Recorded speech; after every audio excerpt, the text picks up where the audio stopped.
Bonjour mes chers amis et jolis co-créateurs, c'est Lilou ici sur le Juicy Living Tour. Aujourd'hui je suis en Hollande avec le docteur Haglin. Bonjour, bonjour Lilou. Merci d'accepter de faire cette interview. Je sais que vous êtes un homme très occupé, vous voyagez, vous venez d'arriver de Fairfield en Iowa aujourd'hui, c'est vrai? Oui, à travers le monde et demain en Grèce et après-demain.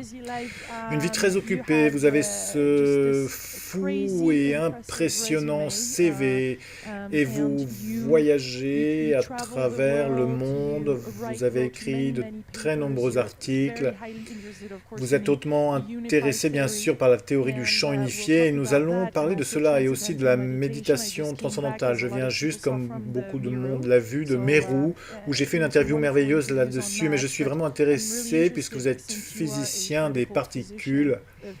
Physicien, n'est-ce pas? Physicien des particules, oui. De parler des recherches qui ont été faites là-dessus. Vous êtes aussi diplômé d'Harvard, où vous avez eu une maîtrise et un doctorat. C'est juste. Dans quel domaine? Ça s'appelle la théorie du champ unifié, qui explore l'unité fondamentale à la base de la complexité de surface de la vie. Et de là, je suis allé à un endroit appelé le CERN, qui est aussi le grand laboratoire d'idées sur la physique des particules à Genève, en Suisse.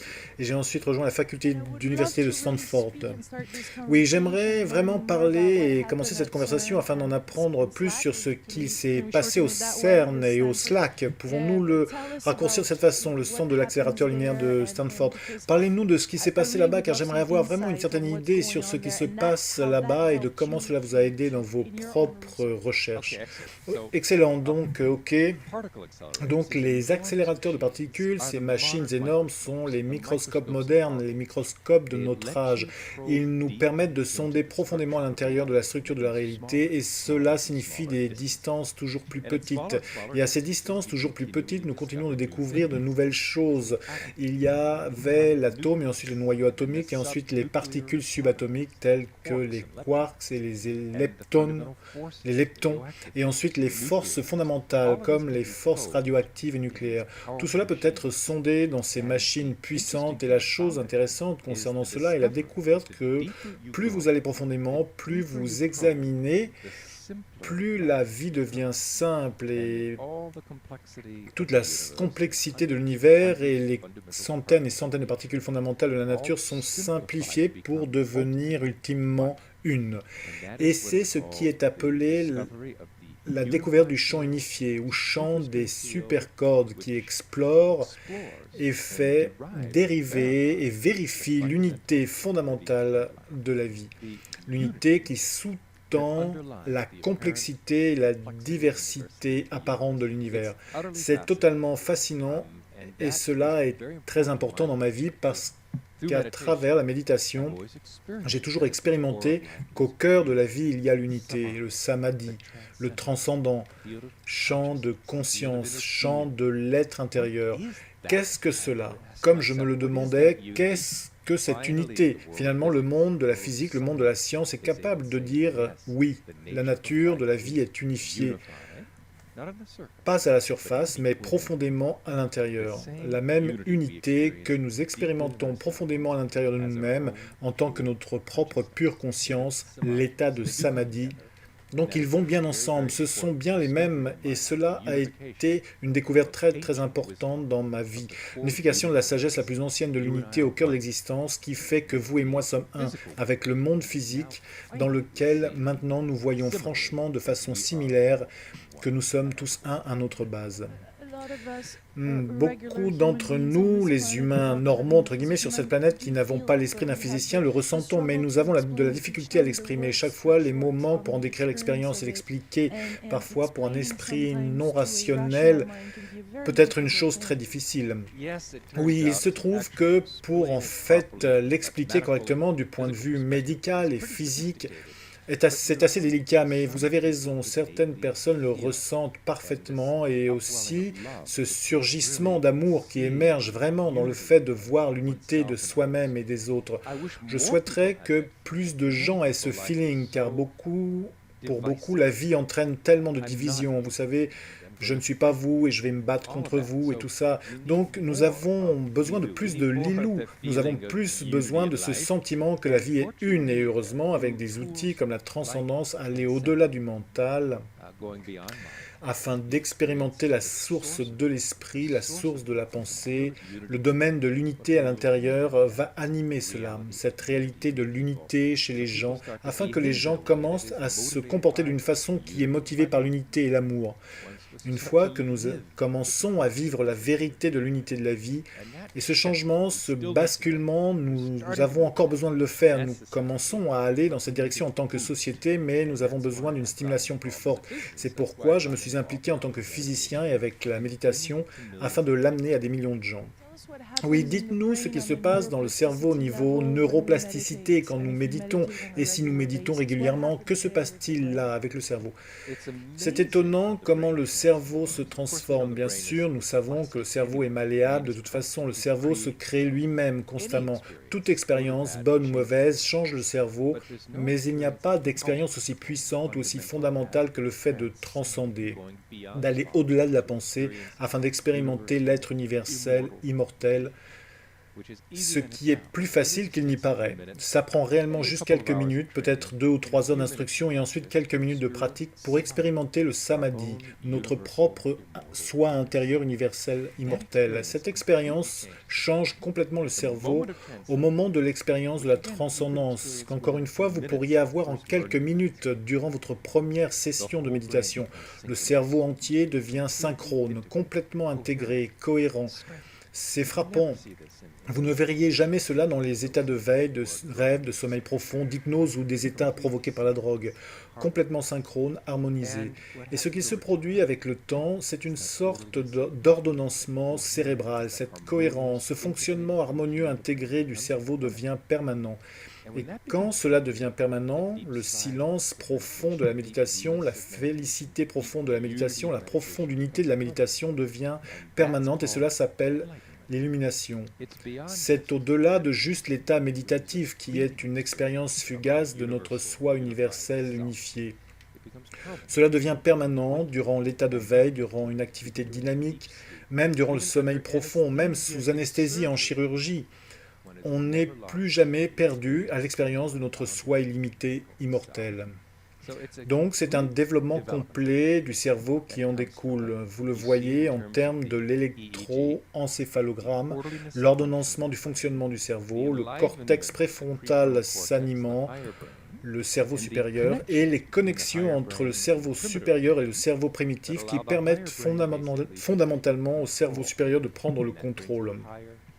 Et cela amène un comportement humain supérieur, le comportement moral, le jugement, la planification, la prise de décision.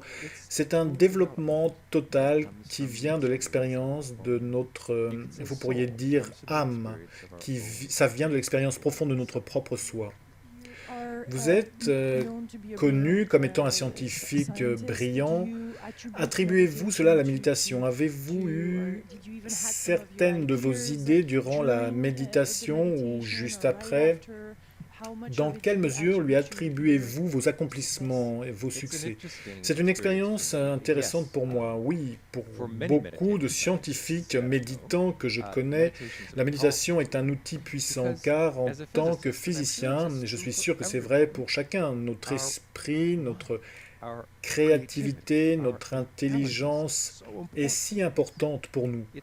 C'est l'instrument le plus important, le cerveau, l'esprit. Donc, quand le QI s'élève et que la créativité augmente, ce qui est nettement le cas avec la méditation, même pour le QI, alors bien sûr, nous allons avoir plus de succès, que nous soyons mathématiciens ou physiciens ou médecins, un homme d'affaires ou juste un être humain qui a besoin de toutes nos capacités pour aimer et changer le monde.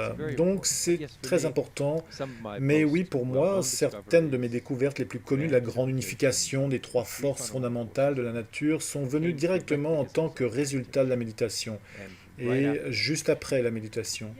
Oui, parce que, car comment sauriez-vous cela? Parce que vous avez pratiqué la méditation transcendantale depuis l'âge de 17 ans, c'est-à-dire que vous avez toujours plus ou moins connu cela. Dans quelles circonstances, par exemple, dans votre vie, avez-vous vraiment remarqué Oh, là, ça fait une énorme différence. Dans ce cas-là, je suis en quelque sorte époustouflé par ma réaction ou par ce qui en découle par ce sentiment.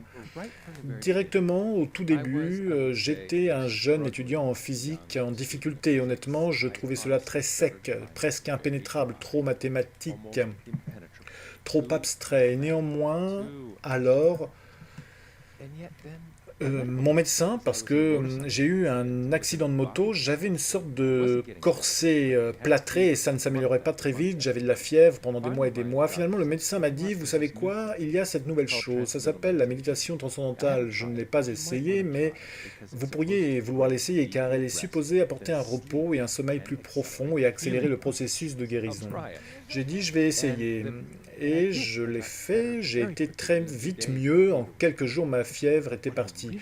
Mais ce que j'ai réellement remarqué qui était plus excitant, c'était la clarté de mon esprit et ma capacité de facilement et agréablement pénétrer ces concepts profonds et abstraits qui étaient si vivifiés. Que j'ai dit, c'est mon secret, cela va réellement me permettre de réussir et ça a été le cas. C'était très important pour moi et ça continue de l'être. Plus frais pour travailler, plus d'efficacité, une pensée plus claire durant quelques heures après la méditation. Nous pouvons vraiment voir que c'est vrai, je suppose, l'IRM et les patchs, comme on les appelle, l'imagerie et comment le cerveau fonctionne durant l'état méditatif.